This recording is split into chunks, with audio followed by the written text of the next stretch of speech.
Both teams fairly stout on the defensive end. You're going to see a lot of physicality.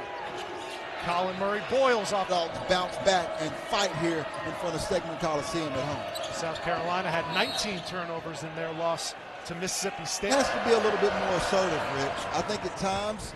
9 boards and 2 assists. The other 2.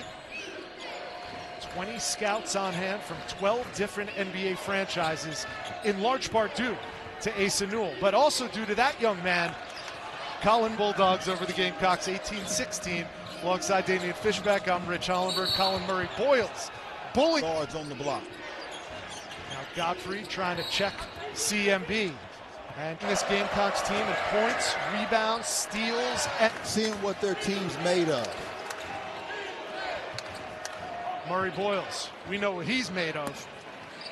And because of the inability maybe of the SEC teams to adapt. You've got to be able to adapt, but I think the officiating's just fine. It continue to gotten there via the pass and now off of the bounce. That's really impressive. And that is his office. 8 points now for Asa Newell. Best youngsters in all of college basketball. Sure. They were talking about him earlier, LeBaron Philon. Either the hole missing it. South Carolina gets a fresh 20. And Murray-Boyles. Never want to just allow a team to feel comfortable with all 94 feet. Right inside, Murray-Boyles pays it off. Inside, here's the matchup we've looked forward to.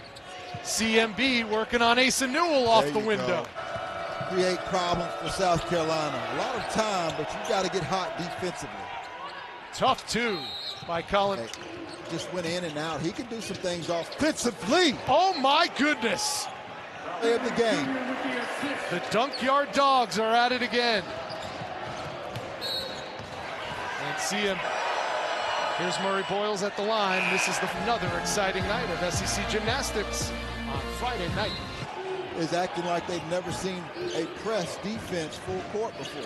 Now that turnover total for the Dogs has gone up to a dozen, and another thunder. Being able to see over the pressure of South Carolina. Conyers, double team, gets it up and in anyway. Still for the Georgia Bulldogs. Georgia only makes 6.75 threes a game, so that's a good sign for this Bulldogs offense. This morning, Coach Mike White said if we set solid screens, we'll get what we want offensively. Ugasu looked good off his hand. And on the sideline, like, can we just hold on to the basketball? Wow. And there's another turnover right now against the Gamecocks. Everybody in college basketball looking for experience, and youth is leading the Dogs. They're throwing the basketball inside, so they're getting more shot attempts versus turnovers. Here's Conyers. Gets it to go, and an and one up. Here's Murray-Boyles. Inside to Pringle. Blocked again. They've been in the gym shooting with a ton of confidence here tonight. Demery 2 for 2 from beyond the arc, and with control to start the second half. Nick Pringle going aggressively. You can get this lead down to single digits by the time you get to the, say, 10 or 11 minute mark. And that lead has just been championships.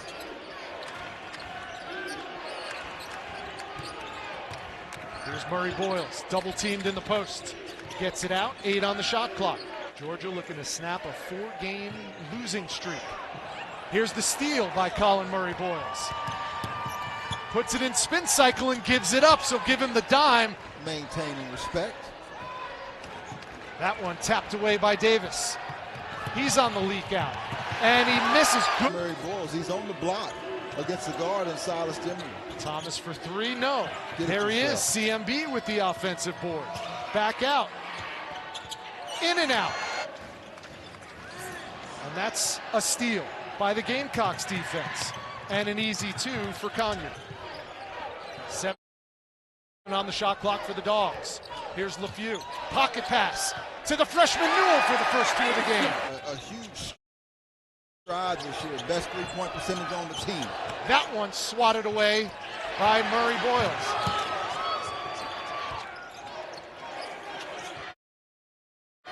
Seven on the shot clock. This is the matchup we were talking about. Newell on Murray-Boyles. Too strong. I saw this. Asa Newell first Kid out in practice, first kid out in warm-ups. He works tirelessly on his game. And so far, almost lost the handle. 8 on the shot clock for the Dogs. Blue's gonna have to go. Blue's got to get a clue. It's around and out. 5 minutes per game for number 0, Jordan Butler for the Gamecocks. Cleared by... Still competitive. He'll get this team going in the right direction, but they've got to value the basketball more. Demery uses the Newell screen. 10 to shoot. Now Demery working on Thomas, but can't... Because he hasn't had a lot of minutes, but he continues to keep a good mindset and attitude. That's a good teammate. Asa Newell can't get it to go. Worked hard for it. There's James again, this time underneath. More. 6'10", 225-pound graduate senior. Demery blocked it. That was a set play where he got the defense lifted on the opposite side so that he could throw that lob to the opposite side for Collin Murray-Boyles. Demery, the lob to James. Now to Surreal. And he blocks and plays defense with their hands. We've seen some of that tonight. A lot of toughness on display as well. That's Newell. Great. That is as anybody else on this roster to the Bulldogs' success. Yeah, we know they'll ramp the Gamecocks to one shot. Number 7 for Georgia, Tyron Lawrence, normally a starter, back on the floor now for Mike White. Switch inside. R.J. Godfrey's got a mismatch. If they can get it to him, they switch back. 4 on the timer. LeFew, the floater. The Commodores, they can't have another night like that and expect to win, especially on the road. And they barely lost that game. Another first in the conference in field goal percentage, second in rebounding. Collin Murray-Boyles, he has 9 tonight. Here's Newell going right back at him. The left hand is good. By the way, I appreciate what you said about left-handers. I could speak for all Southpaws when I say we agree with you. We know Lamont Paris has used that to get back into and win quite a few games during his time in the SEC. They did that last year inside Stegman Coliseum and walked out with a win, did the Gamecocks. That 3 from a double-double. 4 on the shot clock. Nowhere to go, guarded by Pringle. Here's James, he puts it up. And Auburn to one possession game, beat Oklahoma, and we had a chance with 16